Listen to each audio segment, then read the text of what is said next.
రోజంతా టీవీ చూడడమే సరిపోతుందిరా బాబు ఈవిడ పని. అన్నీ వండి పెడుతున్నాను కదా, ఎంతసేపు అయినా చూస్తారు. ఈ రోజు ఏం చేస్తారో నేను చూస్తాను. అత్తయ్య గారు, మా ఫ్రెండ్ వాళ్ళ ఇంటికి వెళ్తున్నాను, వంట చేసుకోండి. జాగ్రత్త. A few moments later.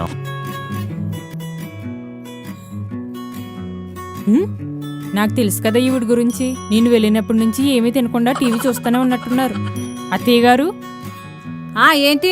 నేను వెళ్ళినప్పటి నుంచి ఏమీ తినకుండా టీవీ చూస్తూనే ఉన్నారా? ఎందుకు తినలేదు? బేషుగ్గా తిన్నాను. అంటే మీకు వంట చేసుకోవడం? నువ్వు లేకపోతే నేను వంట చేసుకుని తినలేననుకున్నావా? చేసుకున్నారేంటి? మరి తినకుండా ఎలా ఉన్నాననుకుంటున్నావు? వెనకటికి నీలాగే ఒక ముసలమ్మ ఒక ఊర్లో ఒక కోడి పుంజుని పెంచుకుంటుందంట. తెల్లవారుజామున 5 గంటలకే ఆ కోడి పుంజు కూస్తుంటే జనాలందరూ లేచి వాళ్ళ పనులు చేసుకుంటున్నారంట.